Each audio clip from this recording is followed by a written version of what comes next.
네, 오늘 룻기 3장 1절에서 5절 말씀을 가지고 오늘 말씀의 제목이 따라해 보세요. 새로운 꿈.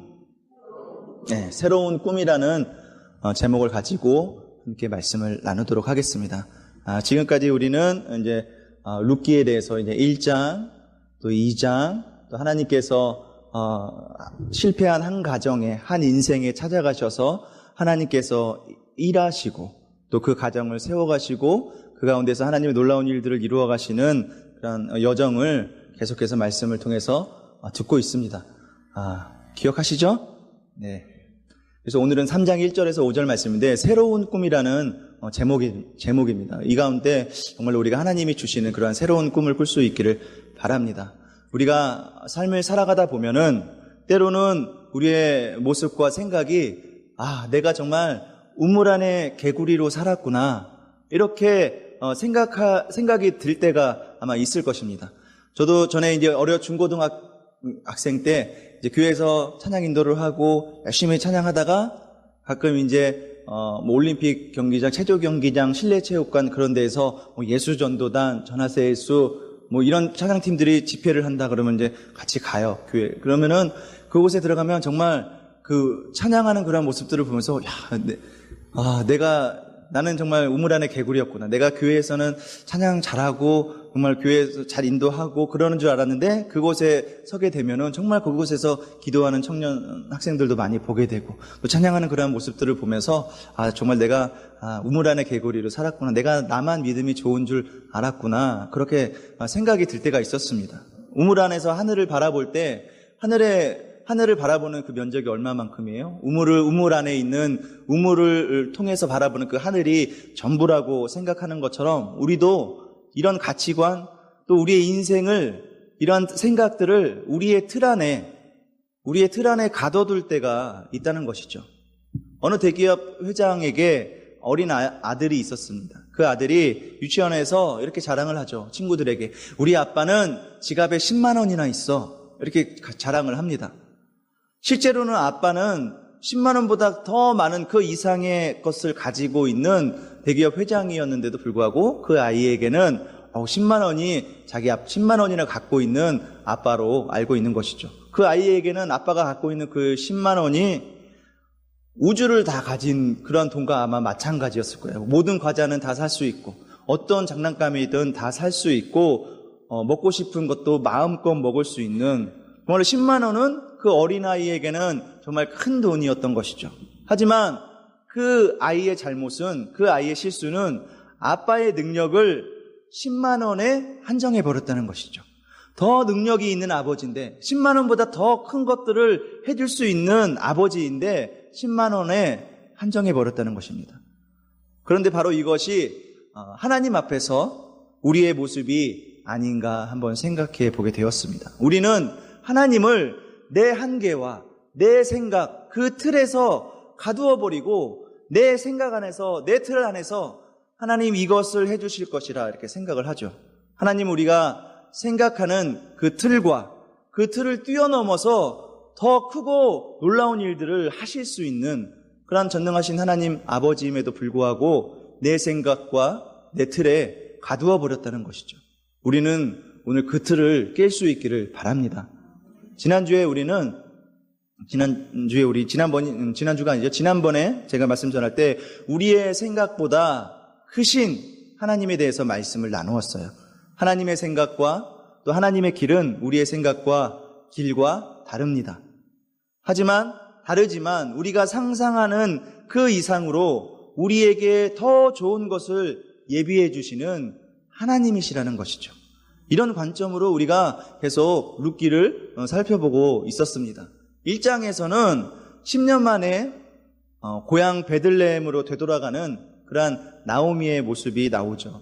그야말로 이제는 고향으로 돌아갈 때는 어떤 모습입니까? 빈털털이었고 가족도 다 죽어버렸고 실패하고 절망한 인생의 우리의 삶의 표본이라 생각이 됩니다.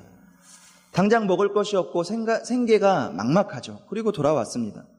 그랬더니 오죽하면 룻기 1장 21절에서 내가 풍족하게 나갔더니 여호와께서 내게 비어 돌아오게 하셨다. 1장 21절에서 이렇게 고백을 하고 있습니다. 이런 초라한 고백을 하던 이런 나오미와 또 며느리 룻을 인도하신 그런 하나님의 은혜를 경험할 수 있기를 바랍니다.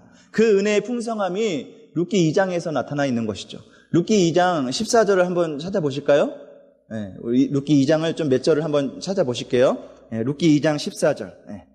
같이 한번 읽어볼까요? 룻기 2장 14절 시작. 식사할 때에 보아스가 룻에게 이르되 이리로 와서 떡을 먹으며 내 떡 조각을 초에 찍으라 하므로 룻이 곡식 빼는 자 곁에 앉으니 그가 볶은 곡식을 주매 룻이 배불리 먹고 남았더라. 네, 아멘. 2장 18절도 같이 한번 읽어보실까요? 그것을 가지고 성읍에 들어가서 시어머니에게 그 주운 것을 보이고 그가 배불리 먹고 남긴 것을 내어 시어머니에게 드리매. 네. 하나님께서 그들을 한 걸음 한 걸음 인도해 주시고 또 그분의 하나님의 은혜로 풍족해지는 그러한 놀라운 삶을 가운데, 그러한 2장 가운데 발견할 수가 있습니다. 그리고 2장 17절을 한번 볼까요? 룻기 2장 17절. 그래요. 시작. 룻이 밭에서 저녁까지 줍고 그 주운 것을 떠니 보리가 한 에바쯤 되느니라. 아멘. 네, 한 에바쯤 되었다고 했습니다. 보리를 이제 이삭 줍기를 해서 보리를 주웠는데 한 에바쯤 되었다. 네. 구약 교수 김지찬 교수님이 한 에바에 대해서 한 에바가 오늘날 22리터 정도 되는 그런 양이라고 합니다. 그 당시에 남성 노동자가 하루에 먹을 수 있는 한 끼, 하루 배급량이 0.5리터 정도였다고 하니까요. 이 이제 룻과 나오미가 먹을 수 있었던 그 22리터의 양은 거의 한 2주 동안, 몇 주 동안 배불리 먹을 수 있는 풍족한 양이었죠. 예. 고향으로 돌아올 때는 빈털터리로 돌아왔잖아요. 그런데 이제는 배불리 먹고도 남을 만큼의 양식을 누리게 되는 거죠. 이게 엄청난 발전이 아니겠습니까?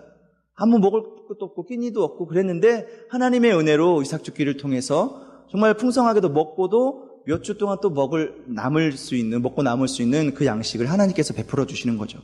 이러한 오늘 본문에 지금 방금 읽은 말씀을 보게 되면, 야, 정말 하나님의 은혜다. 하나님께서 이 가정을 인도해 주시는구나. 이렇게 생각할 수가 있습니다. 근데 저는 이러한 상황을 조금 더 돌려보면, 물론 하나님의 축복이지만, 그것이 나오미와 룻에게는 위험한 상황이 될 수도 있겠구나. 이렇게 생각을 해봤습니다. 그게 무슨 말일까요? 나오미와 룻은 2장에서 엄청난 이렇게 풍요를 누리고 있습니다. 몇 주 동안 풍성하게 먹을 수 있는 곡식이 있습니다. 우리가 볼 때는 얼마 안 되는 그러한 보리, 우리가 잘 먹지도 않는 그런 음식이지만 전에 그가 모압에서 살았을 때, 부족했을 때, 살았을 때와는 전혀 다른 풍요를 고향에 돌아와서 누리고 있는 것입니다.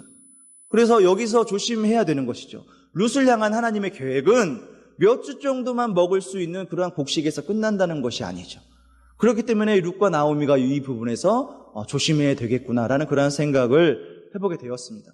룻기는 2장으로 끝나는 것이 아니라 3장, 4장으로 계속 이어지고 있습니다. 배불리 먹었다 하고 성경이 끝나는 것이 아닙니다. 진짜 하나님의 계획은 2장에서 끝나는 것이 아니라 그 다음에 있는 3장과 4장으로 이어지는 것입니다.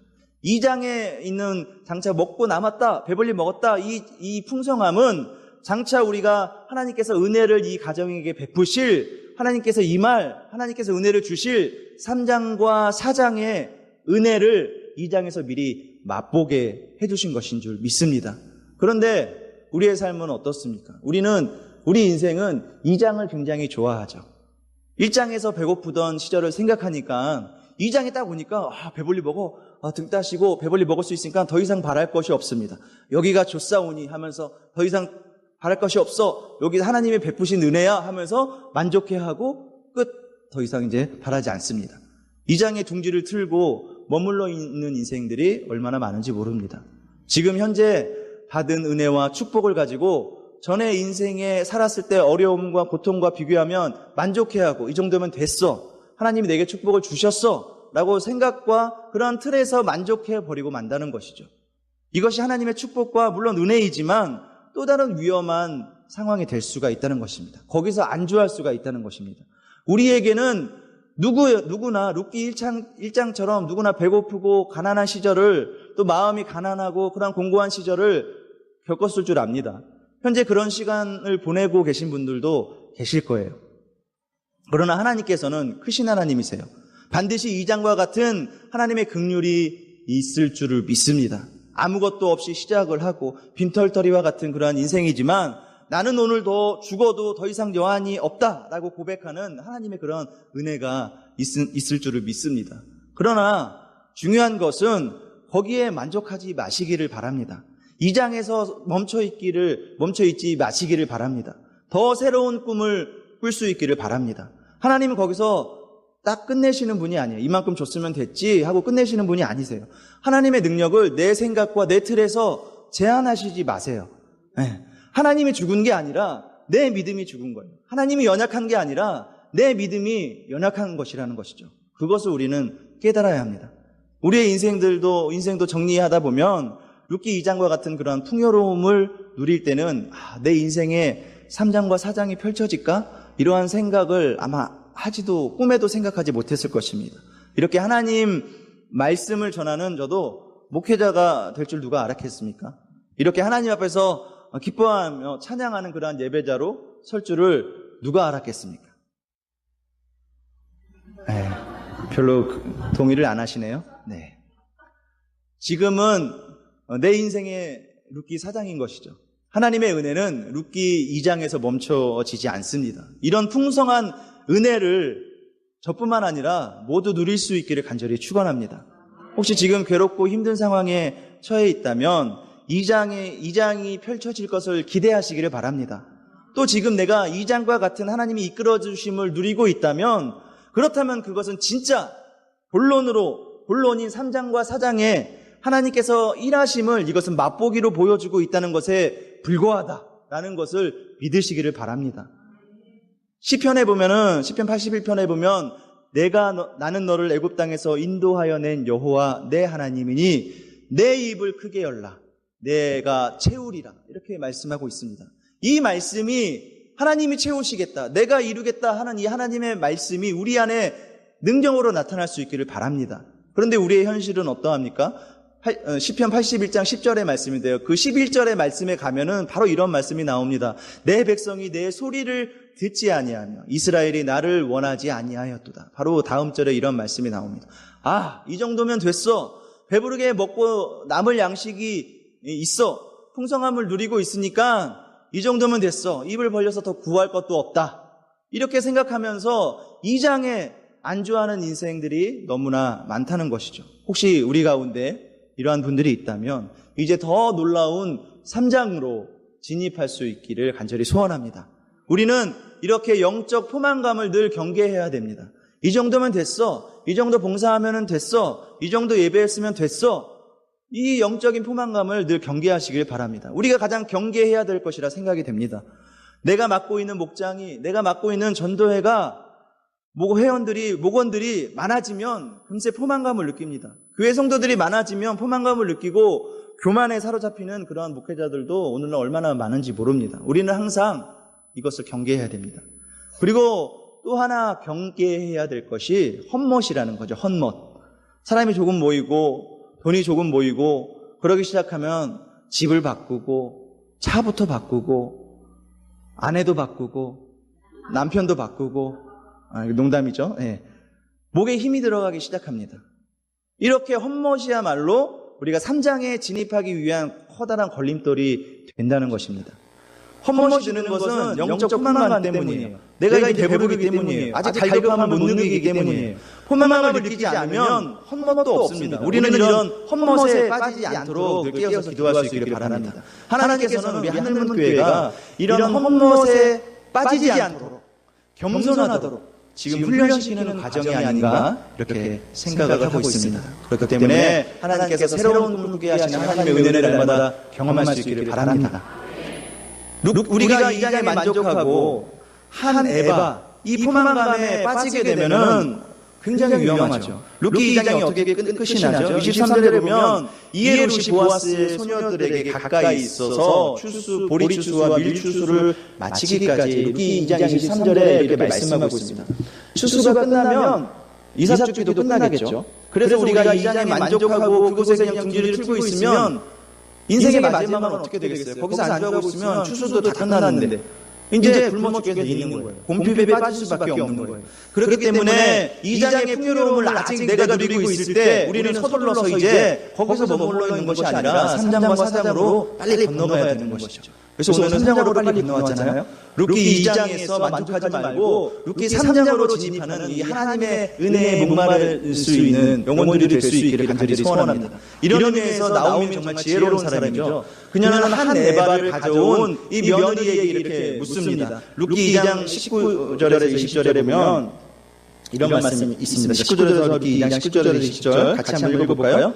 2장 19절에서 20절 같이 시작. 시어머니가 그에게 이르되 오늘 어디서 주웠느냐 어디서 일을 하였느냐 너를 돌본 자에게 복이 있기를 원하노라 하니 룻이 누구에게서 일했는지를 시어머니에게 알게 하여 이르되 오늘 일하게 한 사람 이름은 보아스니이다 하는지라. 나오미가 자기 며느리에게 이르되 그가 여호와로부터 복받기를 원하노라. 그가 살아있는 자와 죽은 자에게 은혜를 베풀기를 그치지 아니하고 나오미가 또 그에게 이르되 그 사람은 우리와 가까우니 우리 기업을 물을 자 중에 하나이라 하니라. 아멘. 시어머니 나오미로 말미암아서 보아스가 주목받기 시작하는 거죠. 보아스가 갑자기 등장해서 주목받기 시작합니다. 20절에 우리가 읽은 말씀 중에 기업 물을 자, 하반절에 기업 물을 자가 이렇게 나오잖아요. 기업 물을 자, 이 단어는 루키를 관통하는 큰 단어가 되겠습니다. 기업을 물을 자는 히브리어로 고엘이라는 단어입니다. 고엘. 직역하면은 누군가를 대신해서 값을 지불해주는 사람. 이게 바로 고엘이에요. 고엘이 뭐라고요? 누군가를 대신해서 값을 지불해주는 사람이라는 뜻이죠. 고엘 제도가 뭘까요? 레위기 25장에 보면은요, 고엘 제도에 대해서 잘 나와 있습니다. 토지를 영무히 팔지 말 것은 토지는 다 내 것입니다. 너희는 거류민이요 동거한 자로서 나와 함께 있느니라. 너희 기업의 온 땅에서 그 토지 무르기를 허락할지니 만일 내 형제가 가난하여 그의 기업 중에서 얼마를 팔았으면 그에게 가까운 기업 물을 자가 와서 그의 형제가 판 것을 물을 것이요. 레위기 25장에 보면요, 고엘 제도에 대해서 이렇게 말씀하고 있습니다. 고엘 제도를 몇 가지 정리해보면 레위기 25장에서처럼 친족 중에서 어떤 사람이 너무 가난해서 유산으로 받은 땅을 가난해서 팔아버렸을 때 이 고엘, 즉 가까운 친족 중에 있는 사람이 그 땅을 자기가 사서 다시 원래 주인에게로 소유권을 돌려줄 수 있는 것이죠. 이게 바로 고엘 제도입니다. 다른 경우로는 이런 가난 때문에 종으로 팔려간 사람이 있다면 그 친족 중에 한 사람이 그 몸값을 대신 지불하고 그를 다시 자유롭게 해줄 수 있는 것. 이게 바로 또 고엘 제도입니다. 또 친족 중에 형제 아내가 아내를 홀로 남긴 채 이제 고인이 되면은 가까운 친족 중에 한 사람이 그를 아내로 맞아서 모든 신분을 회복시켜줄 수 있는 그런 제도가 바로 고엘 제도였습니다. 이렇듯 고엘 제도는 약자를 향한 하나님의 배려하심인 것을 우리가 알 수 있죠. 하나님이 이렇게 약자를 돌보시기를 원하세요. 나오미는 또 룻을 향한 보아스의 호의를 보면서 또 다른 새로운 꿈을 꾸기 시작하는 것이죠. 이 시어머니는 가져온 한 에바를 가지고 야 좋다, 보아스가 정말 착하구나, 훌륭하구나, 거기서 끝나는 것이 아니라 또 다른 꿈을 꾸기 시작하는 거예요. 우리가 읽었던 19절, 20절에서 그 보아스가 누구냐 그러면서 계속 보아스에 대해서 새로운 꿈을 꾸기 시작하는 거예요. 이와 이런 것처럼 우리들도 우리의 삶 가운데 날마다 새로운 꿈을 꿀 수 있기를 바랍니다. 나오미는 룻을 향한 그런 호의를 보면서 또 다른 새로운 꿈을 꾸기 시작합니다. 그가 고엘일지도 모른다는 그런 생각을 한 거죠. 나오미는 한 에바의 그런 식량에 만족하지 않고 꿈을 꾸는 사람이었습니다. 한 에바의 보리를 보면서 그저 그냥 그것을 식량으로 만족하고 끝내는 사람이 아니었고 그 며느리를 버리지 않으시고 고엘을 통해서 놀라운 은혜를 주실지도 모른다는 꿈을 꾸기 시작하는 것이죠. 우리 이와 같이 우리의 신앙에 현실에 만족하는 것이 아니라 계속해서 꿈을 꿔야 됩니다. 저와 우리 모두는 꿈을 꿀 수 있기를 바랍니다. 3장에서 나오미는 그 꿈으로 인해서 능동적인 사람이 되죠. 1장에 보면은 그녀는 환영하는 고향 사람들에게 나를 나오미라 부르지 마. 나를 그냥 마라라 불러라. 인생의 쓴맛을 경험했다는 것이죠. 그렇게 절망적인 인생이었습니다. 그런데 하나님이 그 꿈 안에 들어가자마자 얼마나 적극적이고 역동적인 사람이 되었는지 모릅니다. 우리는 잃어버린 꿈을 이와 같이 다시 회복할 수 있기를 바랍니다. 또한 그 꿈을 이루어주시는 분, 우리에게 진정한 고엘이 되시는 분 누구이십니까? 바로 예수 그리스도이심을 기억하고 그분을 바라보며 살아야 할 줄을 믿습니다. 구약의 고엘 사상은 예수 그리스도의 십자가에 대한 그런 구속의 예표가 되는 것이죠. 고린도전서 6장 19절에서 20절에 보면 너희 몸은 너희가 하나님께로 받은 바 너희 가운데 계신 성령의 전인 줄 알지 못하느냐. 너희는 너희 자신의 것이 아니라 값으로 산 것이 되었으니 그런즉 너희 몸으로 하나님께 영광을 돌리라. 이와 같이 예수 그리스도께서 우리 인생을 고엘의 은혜로 하나님의 자녀로 삼아 주신 줄을 믿습니다. 가난 때문에 자신을 종으로 팔아버려서 평생 종의 신분으로 살아갈 수밖에 없을 때 친족 중 한 사람이 되신 돈을 지불하고 그를 종의 신분으로 구해주는 것처럼 죄악으로 영원히 죽을 수밖에 없고 하나님의 형상을 잃어버린 우리들에게 원수막이 종노릇하면서 살아갈 수밖에 없는 우리들에게 하나님께서는 주님을 보내주셔서 자기 자신을 고엘로 지불해 주심으로써 우리를 하나님의 자녀 삼아 주신 줄을 믿습니다. 성경은 룻을 묘사할 때마다 꼭 그녀가 이방 여자라는 것을 강조하고 있습니다. 이방 여자 룻 이렇게 강조하고 있습니다. 이것을 이렇게 강조하는 것이 뭘까요? 그녀는 이방 여자도 자격이 없던 여자라는 것이죠. 자격이 없던 이방 여자라는 것이죠. 남편을 일찍이 여의고 비참하게 살아갈 수밖에 없는 그런 사람이라는 것이죠. 그에게 임한 하나님의 은혜를 강조하는 표현이 바로 이방 여자 룻인 것입니다. 우리는 이 회복의 말씀을 기억하시기 바랍니다. 우리는 모두 이방 남자였고 우리는 모두 이방 여자였습니다.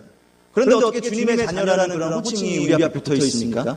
바로 고엘 되시는 주님의 십자가의 은혜 때문인 줄을 믿습니다. 내 안에 십자가의 흔적이 있기 때문이죠. 나 같은 것을 구원해 주시기 위해서 주님은 십자가를 지키시고 피 흘리심으로 자기의 몸을 내어주셨습니다. 그것을 우리는 한시라도 잊지 마시기 바랍니다. 이사야 44장에 보면 야곱아 이스라엘아 이 일을 기억해라. 너는 내 종이라. 내가 너를 지었으니 너는 내 종이라. 이스라엘아 너는 나에게 잊혀지지 아니하리라. 우리는 우리의 궁극적인 꿈이 하나님 나라라는 것을 잊어서는 안 됩니다. 한 끼 배부르는 것에 룻이 인생의 목적이 아니죠. 하나님은 룻을 통해서 실로 놀라운 일을 계획하셨습니다. 왕이 없어서 자기 소견대로 행하던 그 타락한 사사시대에 비천한 룻을 통해서 다윗이 태어나고 그 계보를 통해서 예수 그리스도가 나시게 되는 놀라운 영적 비밀을 룻은 몰랐다는 것이죠. 우리가 과거 또는 현재의 비참하고 어려운 삶이 하나님이 부어주시는 풍요로운 인생을 누리기 위해서 지금 훈련하는 영적 사관학교라는 것을 늘 기억하시기를 바랍니다. 마찬가지로 우리가 겪고 있는 이런 룻기 1장과 같은 이런저런 나쁜 사연들이 우리 인생 가운데 얼마나 많이 있습니까? 우리의 삶들은 2장에 이르러서 배불리 먹게 되었다는 그러한 결론을 위한 것이 아니라는 것입니다. 시편 23절에 보면은 여호와는 나의 목자시니 내가 부족함이 없으리로다 이렇게 고백이 나오죠. 2절에서 5절까지는 이 땅에서 누리게 되는 그런 풍족한 은혜에 대해서 시편 23편이 그렇게 고백하고 있습니다. 나를 푸른 풀밭으로 인도해 주시고 쉴만한 물가로 인도해 주시고 하나님의 그런 은혜로 음침한 골짜기에 빠질지라도 주의 지팡이에 막대기를 나를 건져주신다. 이것이 이 시편의 가장 그런데 우리가 이 시편에서 가장 중요한 핵심은 바로 마지막 절 6절입니다. 6절. 평생의 선하심과 인자하심이 반드시 나를 따르리니 내가 여호와의 집에 영원히 살리리로다. 네. 우리는 하나님 나라를 영원히 지향해야 됩니다. 하나님 나라에 영원히 살 것이라는 것을 늘 지향해야 됩니다. 나에게 갇힌 어려움 속에서 내 눈물을 닦아주시고 또 하나님의 나라를 경험했다면 이제 한 에바를 기대할 것이 아니라 영원히 거하는 하나님 나라를 기대하고 새로운 꿈을 바라보는 저와 여러분들이 될 수 있기를 바랍니다. 인생길에서 푸른 초장과 쉴만한 물가를 만났다면 장차 그 나라에서 나를 풍족해 하실 하나님이 이것을 맛보기로 지금 내 인생 가운데 보여주시는구나. 이렇게 깨달아야 된다는 것이죠. 원수의 목전에서 상을 차려주시는 풍요로운 하나님을 목도하게 된다면 하나님 나라에서 누릴 풍요로움을 또 미리 맛보게 해주시는구나. 이것을 우리가 깨달아야 한다는 것입니다. 주님은 우리의 병을 고쳐주시고 귀신을 쫓아내시고 그러려고 이 땅에 오신 것이 아니라 십자가를 지시러 오셨습니다. 우리의 영혼을 구하러 오셨습니다. 그 밖의 일들은 귀신을 쫓아내시고 오병이어의 기적을 일으키시고 죽은 자를 살려내시는 그 밖의 일들은 맛보기로 이 땅 가운데 보여주신 것이라는 것이죠. 그런데 타락한 우리는, 죄인된 우리는 거기에만 관심이 있는 것입니다. 풍성하게 음식을 만들어주시고, 죽은 자를 살려주시고, 병든 자를 살려주시고, 고쳐주시고, 그런 것에만 우리의 시선이 머물러 있다는 것이죠. 우리는 맛보기로 보여주신 것에만 만족해하지 말고 더 크고 놀라운 그러한 3장과 4장에 일어날 하나님의 일들을 내 생각으로, 내 한계로 정해버리는 것이 아니라 하나님의 은혜를 마음껏 경험할 수 있는 우리의 복된 인생들이 될 수 있기를 간절히 소원합니다.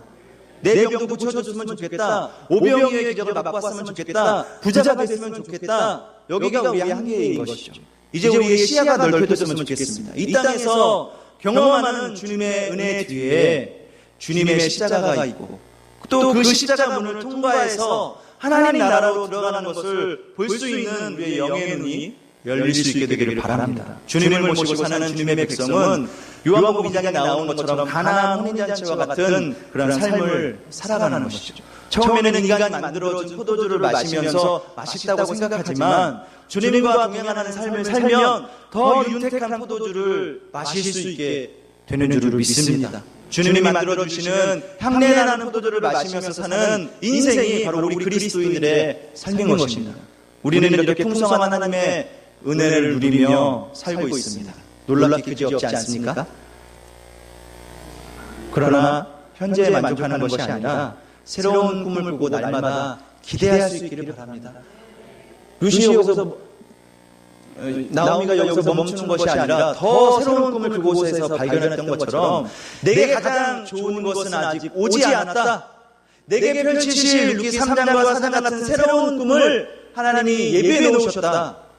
이것을 믿고 이 소망과 기대감으로 우리 모두의 인생에 넘치는 하나님의 은혜가 있을 수 있기를 주님의 이름으로 간절히 축원합니다. 기도하겠습니다. 사랑의